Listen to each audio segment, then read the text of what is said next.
All right, what's up, everybody? For those that don't know me, my name is Jesse Lewis. I am the owner of District Performance and Physio, physical therapy company in DC. With the lockdown going on, we've had a ton of questions on how to stay healthy, mobility, strength, all these questions. And one of the best resources I can point you guys to is definitely Kyle. He's about to introduce himself in a second. But us getting together, I really appreciate him coming on, and we're going to talk everything at home fitness. Kyle, what's up? Cool, man. I appreciate you, Jesse. So Jesse and I met through Petworth Fitness, and he was super gracious, and he gave me a free consult because I had some nagging injuries, and he fixed me up right away, and it was really non-stress. So if you guys ever have anything going on with you and you need to have something looked at, Jesse's the dude to go to. But a little bit about myself. I have been in organized sports my entire life.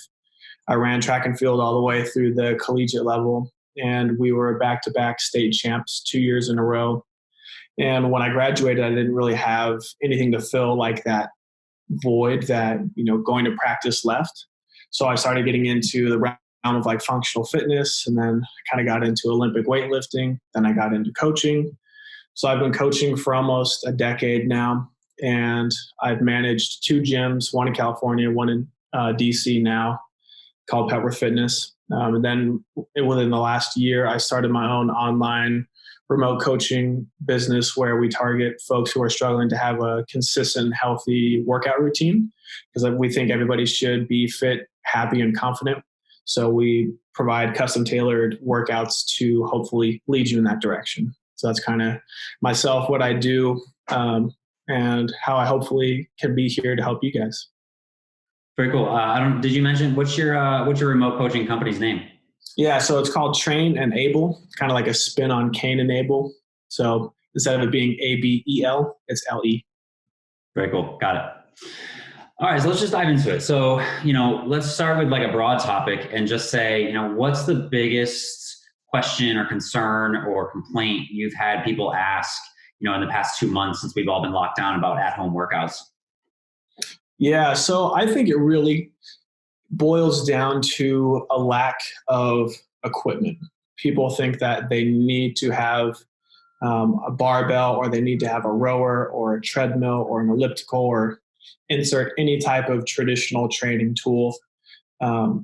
Because obviously now we're confined to our own homes. People, it seems, have forgotten that fitness doesn't have to be fancy in order to work. All you have to do is just do something strenuous. And I like to keep it short, hard, and fast. So whatever that is. So if you do jumping jacks fast enough and for long enough, you're going to start feeling like you're getting a workout in. So I say my biggest advice to folks now is don't be afraid to do something simple, because simple doesn't mean easy. So you don't need to overcomplicate it. So lack of equipment doesn't mean that there's going to be a lack of progress. So that's probably my number one question I get, is some iteration of that, or what can I do with X? Or since I don't have Y, what should I do instead? And I think there's kind of a lack of knowledge, is what movements we normally do in the gym and what is a good carryover for body weight or lighter loading options for those kind of replacement exercises. Right. That brings up a good question. I'm going to bring it up later about what can people substitute for certain movements. Yeah, definitely. I kind of feel the same way. I think, to play off of that a little bit, I think one of the most common things I've heard is that people are stressed out or worried that they're not doing the right type of workout, or, it's not, is this good enough, or should I do this, or should I do that? And kind of the same philosophy of you is just don't stress so much. Doing something is better than nothing. So don't worry if it's the perfect workout, or, is it the best possible workout you could be doing. If you're doing something, listen, you're winning right now. So don't overthink it. Like Kyle said, doing something simple, doing 50 jumping jacks is better than sitting there stressed out about doing nothing. So I really love the keep it simple approach. Yeah, definitely. And I would say my biggest tip that I personally employ is I've never been like a good warmer upper, like I just want to kind of get straight into it. But I know from like experience and like the science behind it and like having a pretty good coaching background, like the warm up is probably the most important part of your workout. But when you're already at home, you're not actively like partaking in traveling to the gym. So you're not having that kind of like time to start getting in the mindset of like, all right, I'm going to start working out. What I do instead is to just get in and get out is I'll kind of create a loose plan of like, this is what I'm trying to target today. So I'll take the first 5 minutes of the workout. I'll just get straight to it, but I'll intentionally hold back and use that kind of as like my warm up period. So I'm not doing like any passive stretching or anything like that, but I'm also not going like 0 to 100 out of nowhere, because then that's when I'm kind of putting myself at danger. But it's a great way to just kind of like trick yourself. Like, yo, we're already moving, so you might as well just keep it rolling. And then you can just kind of ramp up the intensity from there. And that's a quick way to just get in, get out, do something better than nothing. No, yeah, I think I love that because like most of like from a medical perspective, most of the research shows that like passive stretching doesn't really lead to any performance gain. It doesn't really lead to any injury prevention. So, don't like you don't need to do any passive stretching when you warm up. So don't overthink your warm up. Like Kyle said, like let's say your warm up or let's say your workout has, I don't know, squats and lunges in it. Your warm up can be your first 10 squats are half depth of what you normally are, and you just start to work a little bit lower. Same thing for lunges. So your warm up doesn't have to be this huge, fancy, perfect 15, 20-minute thing that you're targeting every single muscle group perfectly. Like Kyle said, just ease into your workout a little bit and then start to ramp yourself up as you go. Don't go 0 to 100, like he said, but you also don't need to like stress yourself out and say, I got to do this 15-minute warm up before I do whatever I'm doing. Yeah, totally. So, what would you say your philosophy was for workouts? Fast, hard, what was it?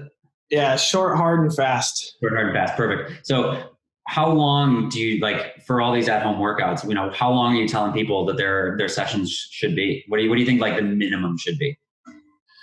So like, I'm going to try not to nerd out too much, but there's like, energy pathways within the system. Like your body starts to pull different fuels from different places and all that. So to kind of encapsulate the majority of those energy systems, I usually say between like 8 to 15-ish minutes, you'll get kind of broad spectrum, right? You get a little bit of like a sprint start, and then you kind of get like a big parabolic curve at the center, and then you kind of get into those longer ranges as you come to the end. So I would say you would probably be best served to stay around like 10 to 12 minutes of some really decent effort. And I think a lot of times people fail to correlate like pace into that. Like they don't really consider that. So the pace of like a 5-minute workout is going to be way different than the pace of like a 15-minute workout. So just because it doesn't feel exhausting right from the get-go doesn't mean that you're not getting a good response from your system. So warm up and cool down excluded, which I like to do 5 to 10 minutes of each, kind of bookending my workout. 8 to 20 minutes is probably plenty, as long as you're keeping those kind of rules of keeping it short, hard, and fast. Okay. Yeah. So how do you, how would you give someone advice if they're not sure? Are they going hard enough? Are they going fast enough? Like, how does someone know that?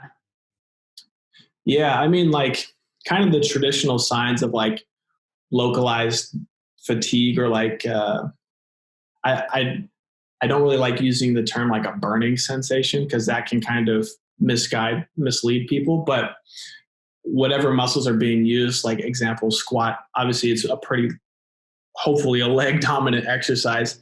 If you start feeling your legs weaken, or you're out of breath, or you can feel your pulse in your neck, that's probably some good indicators that you're approaching a pretty decent power output. Because and like an example I like to give people is, if I told you to walk a mile, you'd probably be fine at the end. If I told you to sprint 100 meters and you only have 10 seconds to do it, that is a much shorter distance, but your power output is much higher. So a lot of the time it's not what we do, but how we do it. So over the course of whatever your workout is, if you end feeling sweaty, you're breathing heavy, and you can feel your pulse elsewhere, like your head's throbbing, feel it in your neck, something like that, those are probably good signs that you've worked sufficiently. Yeah, I think I like that simple approach. So like going back to what we talked about at the beginning, like you don't have to overthink your workout. It doesn't have to be perfect. Like if you feel like you got a good workout, great, you succeeded. Good job. So don't worry. Is it this perfect workout, or did I get every single muscle group or not? Just do something where you feel like you worked, and then you can build off of that. So I like that. So there's a couple people that just joined. Welcome, first of all. Thanks for joining. Just a heads up, we are recording this, but the way it records is it only records the person speaking. So if you don't join in, if you don't turn your video on, if you don't talk, you're not going to be recorded. Don't worry. We would love questions. So if you guys have questions, throw them in the chat. We're happy to answer them there. I'll open it up to questions in a minute here. I got one more question for Kyle here. And then I'll open up to any questions anybody might have. So Kyle, one thing I like to do when I program workouts for people is I love like interval workout, especially right now at home, is like interval workouts and breaking it up in body parts. So like push-ups, squats, sit-ups, so that you can have that like constant hard push, but you're giving your legs a break while you're doing sit-ups or whatever. What do you think about that type of workout? Yeah, I think there's kind of two key pieces that are very nuanced in like a workout like that. So first off, you're working within a time frame. There's no set rep range that you're trying to achieve. So inherent in that, the more fit folks are going to do more work within that same time period. Those who are, recovering from injury or just starting their fitness endeavor, they're going to do less within that same time frame. So it's safe for everybody to work within that, and it's also like a good way to limit yourself. Like let's say you've gone 5 days in a row and you're not feeling all that great. You're like, I'm just going to move for 30 seconds doing this.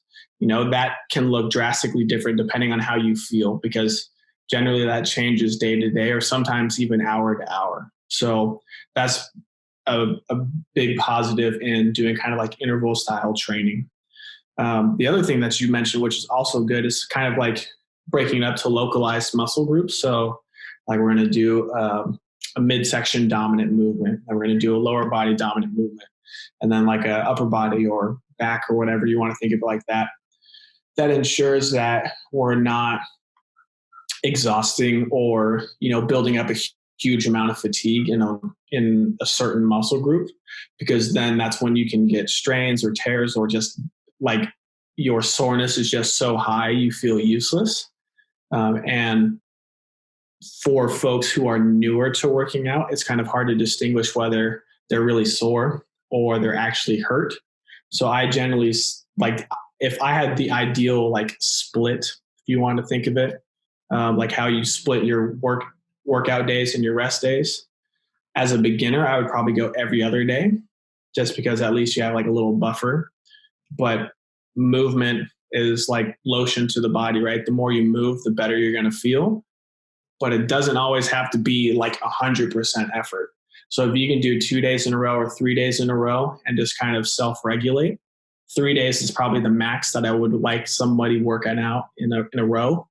So I would go 3 on, 1 day off, 2 days on, 1 day off. Because if you build too much fatigue, then that's when you get tired. And a lot of folks don't have heavy equipment or like a lot of equipment. So they end up doing all these repetitive motions that are unloaded so they can do a high volume. But you also want to be very careful of like exhausting a certain joint or a certain muscle group, because that can lead to disaster later on. We got a chat question that goes right off of that, but I just want to say one thing on that. The one thing you mentioned was like taking that rest day. I think that's one thing that I have to educate people on more than anything, is that you don't actually build strength while you're doing your lunges. you build strength while you take your rest day after you do your lunges. So if you just constantly burn your muscles out, the same muscle group day after day after day, you're actually holding yourself back on your progress. So it's super, super important to give yourself a rest day to get that recovery, to allow your body to build up. So a lot of times people will think of like a rest day or a recovery day as like a day off. Don't think of it as a day off. Think of it as like you're pushing forward to the next step. I always give the example. I was working with a runner one time who was super frustrated that she couldn't hit her PRs. And she came into me medically and was like, what's wrong with me? I didn't even take a look at like her ankles or anything or hips. She thought something was wrong with her ankles. I talked about her training program. She was running 7 days a week and she was just never recovering. So it took me like 2 weeks of trying to convince her to just add 2 rest days in. And as soon as she added rest days in, she was like PRing like 3 weeks later. So don't forget about your rest days and recovery days. They are so, so important. Yeah. And I think like for that very competitive mindset person or somebody who is really focused on like continually moving the needle, think of it as a recovery day rather than a rest day. Because like you were saying, Jesse, rest implies that you don't do anything for that day. But recovery can just, the way that I defined a recovery day or a recovery workout would be you're able to hold a conversation mid exercise, mid movement. So the second that you need to kind of talk like this, that's no longer a recovery day. You're exerting yourself too much. But additional blood flow to the body will never be a disservice. Yeah, great. So we got a couple of awesome questions. So first, I don't know if you can see the chat, but somebody asks, they said they depend on their gym to make sure they get a well-rounded set of workouts through a given week. Now that they can't really do that, how do they know if they've hit the right group of muscles often enough or not enough or too much? Enough cardio versus not enough cardio, upper body versus lower body? Like how do you know if you're doing the right amount? Yeah. So I would say one thing that's probably not as known for folks who attend a gym, like a functional fitness gym, CrossFit gym, if you want to think of it like that, or like even a strength and conditioning type gym, is they are not banking on the fact that people are going to adhere to that 3 days of working out in a row, 1 day off, 2 days working out, 1 day off, because everybody lives little different lives. Everybody has different goals. Everybody has different schedules and just availability. So for the most part, we are trying to vary those muscle groups and like time domains and just overall volume and loading to the best of our ability. But also, if I gave 2 people the exact same workout program, their responses could be drastically different for a multitude of reasons, right? Sleep, stress, diet, muscle fiber type, if you want to get real nerdy. So I would say you have to kind of take it upon yourself to do some self-evaluation and just kind of feel like, I don't know, I think of it like, did I wake up slow? Like, do I feel like I can't get going throughout the day? Am I extra hungry or am I not hungry at all? Like when you start feeling kind of like out of a routine, that's probably a good sign that you need to take a rest day or you have worked sufficiently. If you have soreness lingering in the same area for like 3 days plus, that's probably adequate work done in that spot. Or again, you could probably use a rest day or a workout where you're not working those muscle groups. So I wouldn't worry too much about like getting in cardio per se, because like if you do squats fast enough, it starts to feel like cardio, right? Versus like traditional running and all that. So if you want to like split it and think like lower body push exercises, pull exercises, or like core 1 day each, that's probably pretty good. And if you need like more help deciding like what does a lower body workout look like, what does a push workout look like, what does a pull workout look like, you can always send me an email at kyle@trainenable.net, and I'll be more than happy to kind of like give you a list of what exercises that would look like. Nice. That's awesome. And yeah, just to piggyback off that, like self-evaluating is is a huge piece of that, right? If your legs are just feeling totally burned out, use that as a sign. Okay, I'm going to back off on legs this week. If you've noticed that, a big sign is like if you notice that your performance is starting to drop. So like you can't do as many squats or you can't do as many push-ups as you could last week, you're probably burning yourself out a little bit. So that's a huge that's a huge indicator of, oh, I might be doing too much. Or if you're a runner and you notice that it's much harder to keep your pace, you might need to back off a little bit. So I think that self-evaluation is key. And then, are you getting enough? Like Kyle said, like if you're getting that muscle group once a week, you're probably doing enough right now. Yeah. Another question, diversity of movement. This is super common for a question I've heard. There's only so many squats somebody can do. So what are some different options people can have where they're not just squatting 700 times a day? Yeah. I mean, you're only limited by your own creativity. And I think that's kind of what the general population lacks a little bit. And that's no fault of their own because you're not classically trained to exercise as your own coach, right? And especially folks who have joined a gym or have experience in like some type of organized sports, you're used to walking through the door of the facility and your warm-ups there, your workouts there, like thought has been put into that for you. So you're like, well, this is just what I'm going to do.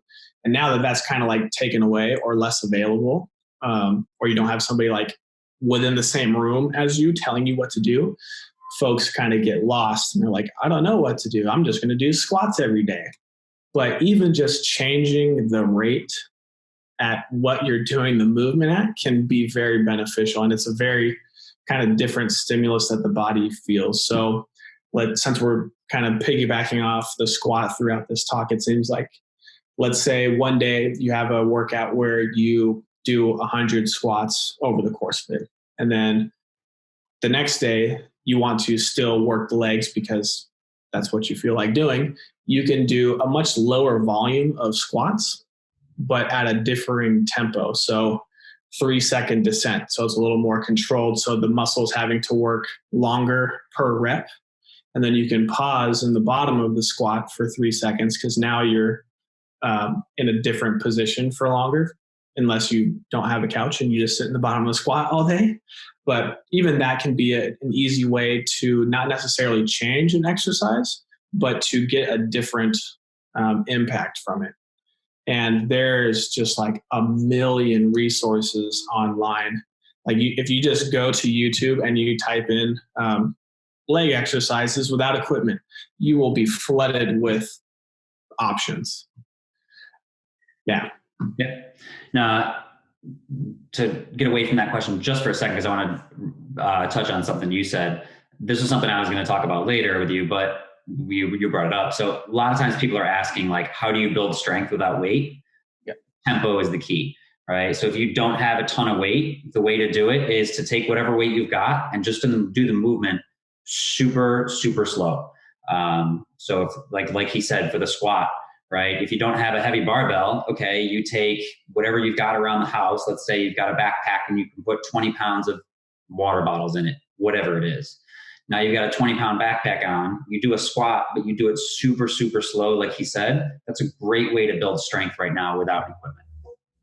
Yeah. And I think another thing, like you're essentially going to start building strength by manipulating some variables, and that's load, distance traveled per rep, and also just what they call time under tension, or how long it's taking you to execute that movement. And the availability of just changing the way you're doing the movement is not dependent on equipment availability or anything like that. So that's always a good fallback to do. Yep. And to get back to your question, answering the question, another way of varying stuff is to, you don't have to, don't overthink it. You can make just really, really small changes and totally change the exercise. So for example, if it's a squat, one day hold a dumbbell or a weight like right here on your right shoulder, only on your right side. Okay, now you're working your core because you're having to stabilize on one side. The next day you do it on the left side. Now you're working it a little bit differently. The next day you do a squat with your right arm over your head. Okay, now you've got to stabilize that as you go down. So you can make really, really small changes, but it's at least something different on your body that you're challenging yourself with something else. So there's a ton of, like Kyle said, like going to YouTube and just Googling or whatever, Googling leg exercise is a good way to do it. But you can also like just vary the basics and still get a different workout every time. Yeah. And like to come back to kind of searching on YouTube, I've since published almost 50 at-home workouts where I kind of take the guesswork out of varying the load and the time frames and kind of the body parts that you would be targeting. So later on, when we're about to wrap up, I'll give you guys all those resources that you can follow if that's something you're interested in. Cool. Just so you guys know, anybody who just joined or had joined late, feel free to drop questions in the chat. There was stuff Kyle and I were going to talk about, but we'd much rather answer questions you guys specifically have. So feel free to ask.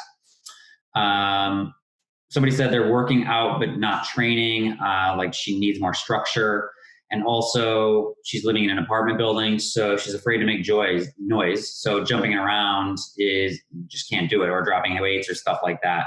So what advice would you give her with that?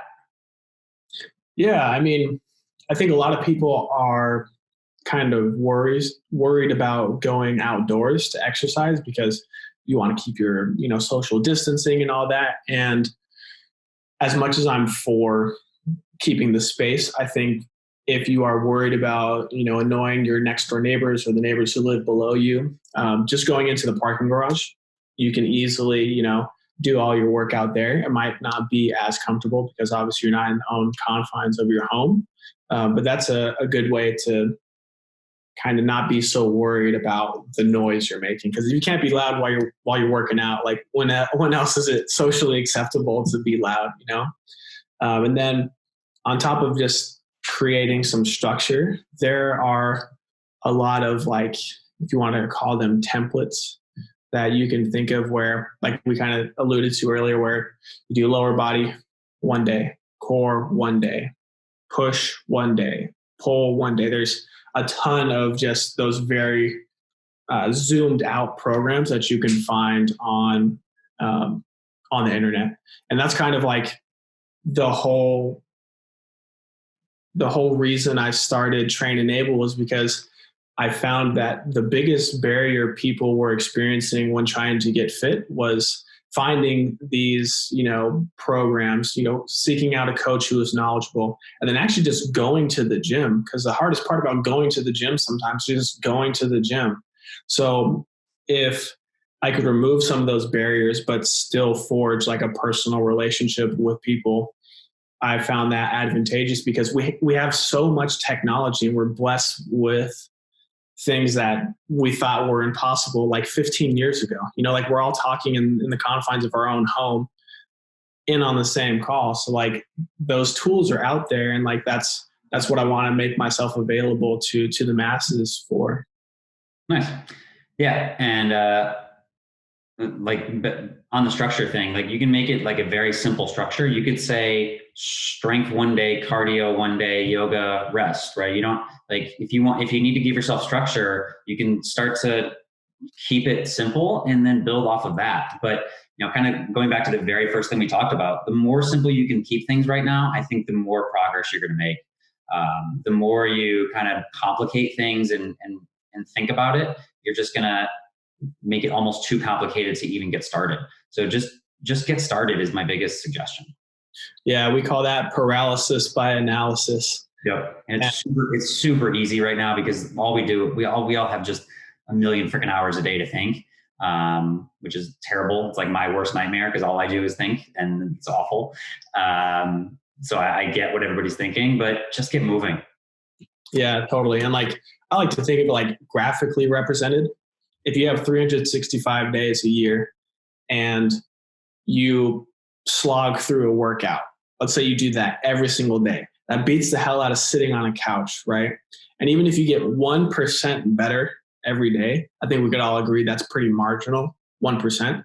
But you're almost 4 times the person you were at the end of the year if you adhere to that 1% a day method. Yep. That, like, especially when you see this drawn out, you're like, man, that's huge. Yep. Another question.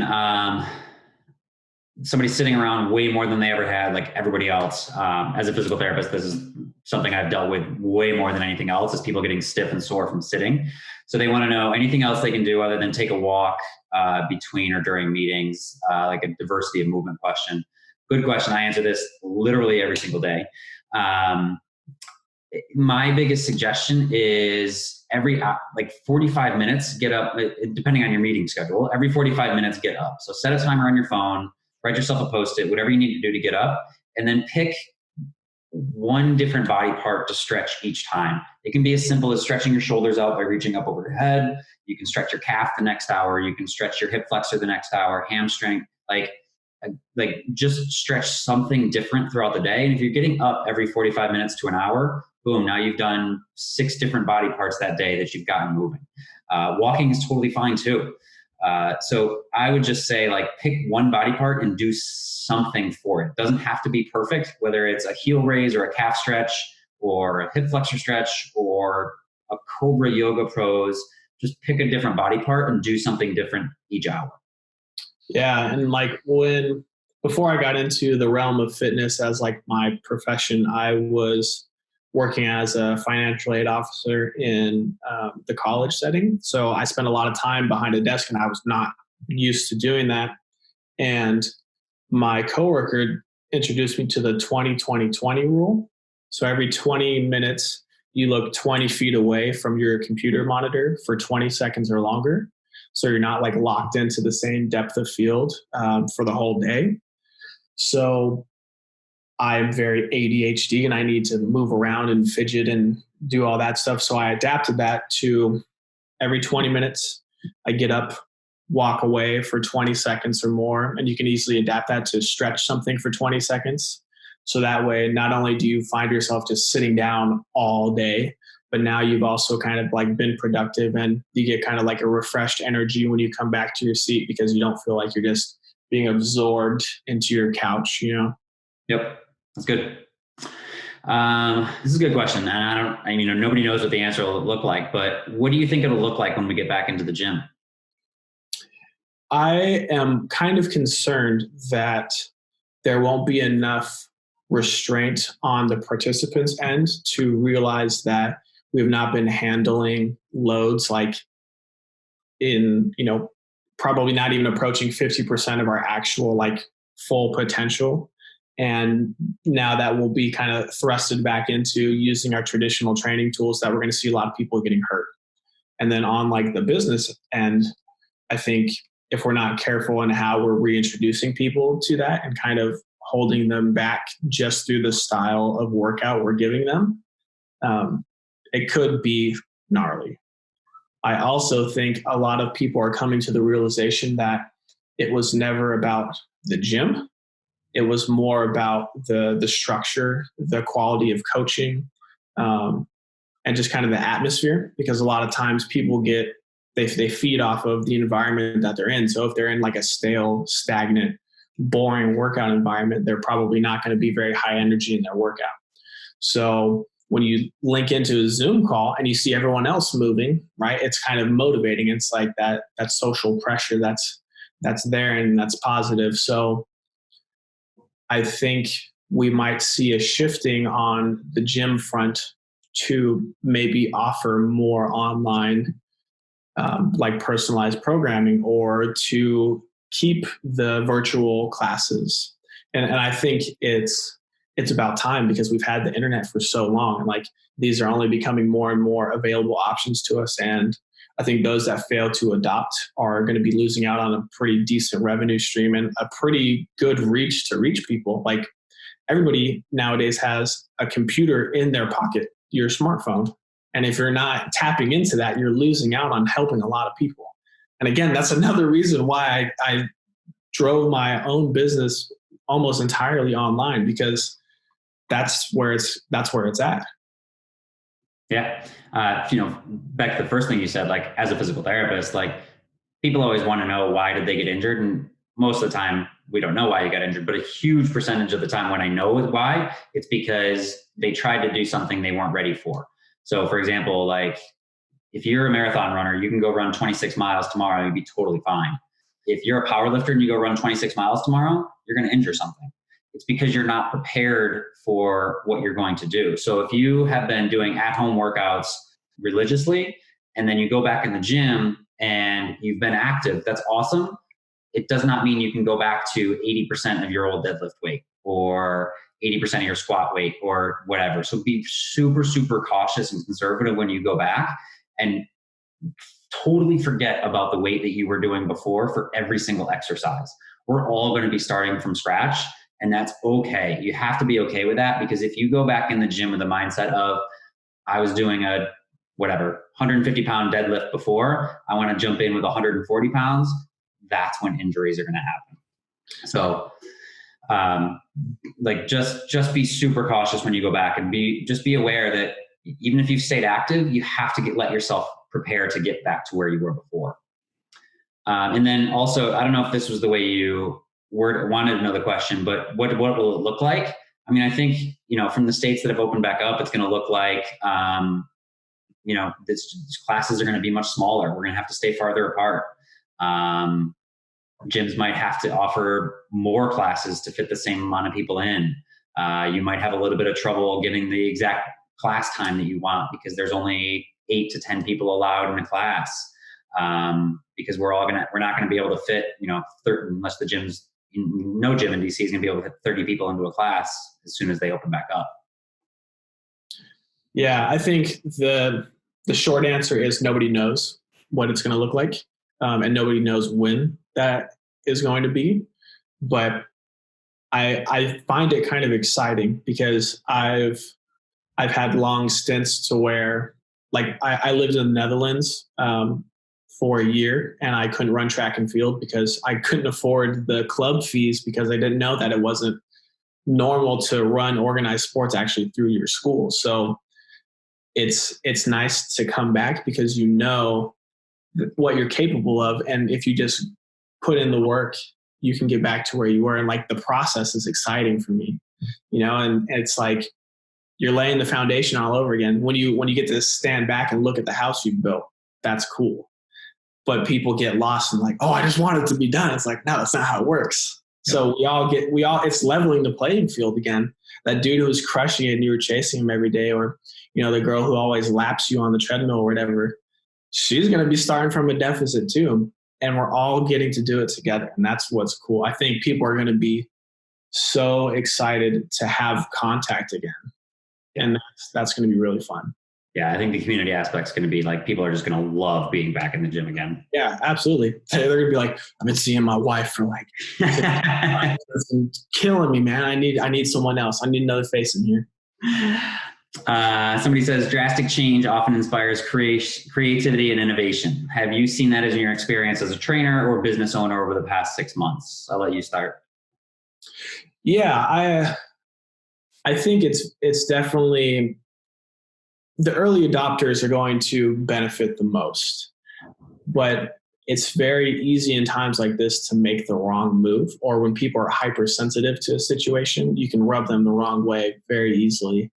And I would say not necessarily in like my realm of like physical fitness or like coaching. I haven't really seen too many people doing things that I would deem shady, but I have seen a lot of businesses very successfully migrating all of their content to a more online format. And some people have already been doing that. So they were like way ahead of the curve. So they're like, big deal, so it's a big wheel that turns slow. So I think people are starting to catch on, and I still believe that we're right at the beginning of it.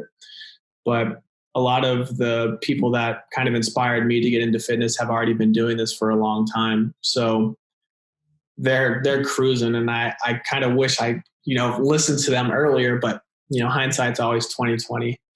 But yeah. Yeah. I mean, I think from my end, personally, like, my company's entire mission is to keep every person in DC active and exercising if they want to exercise. So when I couldn't put my hands on people again, I was like, oh shit, what do I do now? How do I still keep doing that mission? So I had to find a way to continue to do that. So it absolutely inspired me and it forced me to do things differently. So instead of doing hands-on sessions, it was, okay, how do I fix someone's back pain over a virtual Zoom call? How do I diagnose somebody's ankle pain that they started last week without being able to put my hands on them? So it kind of forced me to focus on like what I think is most important in physical therapy anyway, which is like the relationship with the person, listening to people, education. So it kind of forced me to get back to the basics of what I really do best. But it forced me to find, okay, what's a different avenue that I can still do my same exact mission, but in a totally different way.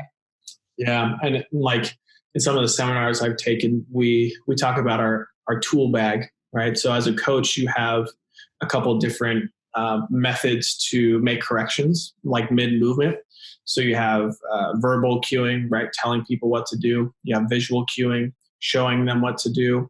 Then you have tactile cueing. So press into my hand with your knee as you squat. So you're giving them something physical to do.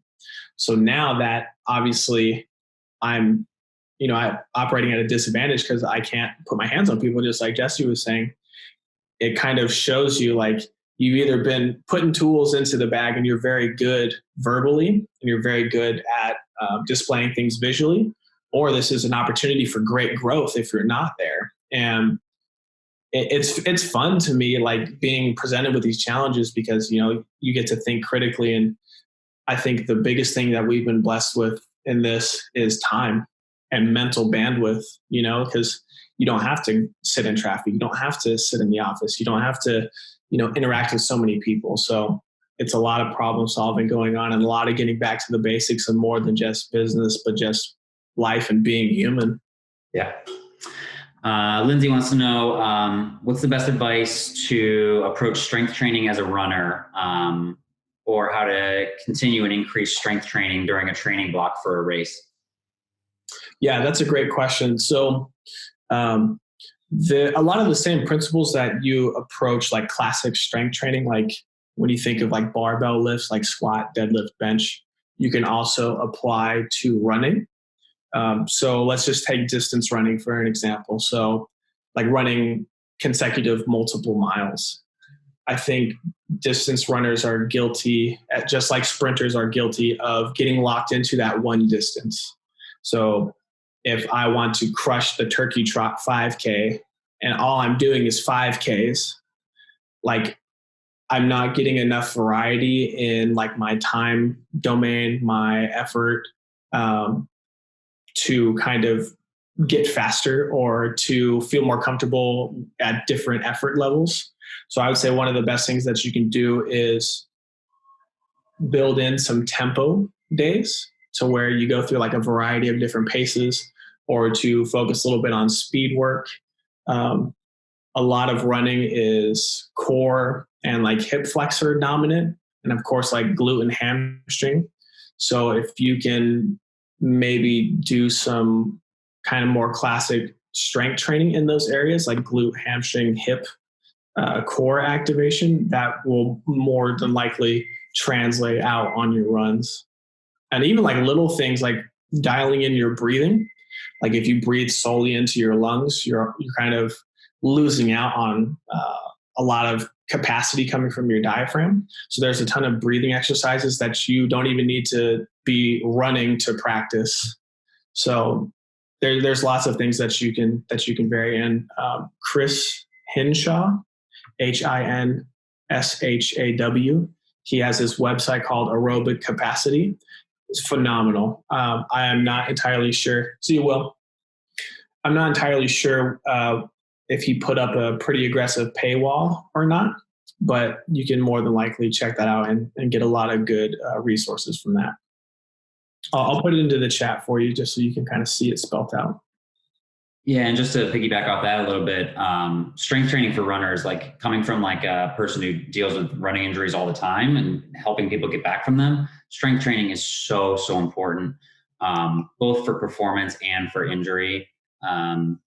Lindsay, just because I know you personally, I'm going to use you as an example. Like when you started introducing strength training into your running programs, like your performance went way, way up. So even if you're a distance runner or anything, just make sure you're doing strength training. And then as far as programming during training blocks, usually as your mileage starts to increase closer to race distance, you might want to decrease the intensity of your leg workouts, but don't totally stop your leg workouts. Yep. You're going to need more time to recover from your distance runs. So then you don't want to keep burning out your legs. So keep strengthening them, but back off on the intensity or the weight a little bit as your miles increase. All right. We've been going almost an hour. That went quick. I know, it flies. What's that? I said it flies. It went so fast. Does anybody else have any questions? Is it true you can't spot reduce fat on certain parts of your body? 100% true. You cannot spot reduce fat on any part of your body. So whether you want to reduce belly fat, whether you want to reduce butt fat, whatever area you want, you cannot do it. The way your body does it is it takes it from basically everywhere. There's certain parts that it takes it from first, like your face starts to lose it first, but you cannot control where you start to lose body fat from. You can control where you start to build muscle from, though. So you can start to tone up your legs if you want, hips, things like that, but you cannot spot reduce fat. Good question. Any other questions from anybody? All right. Kyle, thank you so much for joining me. Yeah, absolutely, man. Thank you for having me. I'm going to just dump some resources into the chat. This is where you guys can find me on all the social media stuff, websites there. I would love to get in contact with you guys. I have a ton of blog posts on the website. There's those 50 free at-home workouts where I give you both the option to use weights if you have them or to do it unweighted. So if you find value in that, I'd love to have you subscribe and just stay in touch. I love hearing from you guys, and I got into this to help people and to create a community, and Jesse's doing a fantastic job of that. And I also want to kind of insert myself in there and just be part of it. So looking forward to seeing you guys grow. Yeah. Same. If you guys want to get in touch with me, feel free. Websites, districtperformancephysio.com, through my Instagram in the chat. Kyle and I are both part of a Facebook group, Stay Active DMV, where you can ask us questions about fitness or health or anything like that. Thank you guys so much for joining us. It was awesome for you guys coming out. I hope you guys were finding some information that you could take out of this. And if you take anything out of it, just stay active. Don't overthink it. Work out, exercise, run, walk, push-ups, whatever it is, just work out, do something. Something's always better than nothing. 1% every day. There you go. All right, guys. Thank you all for coming. And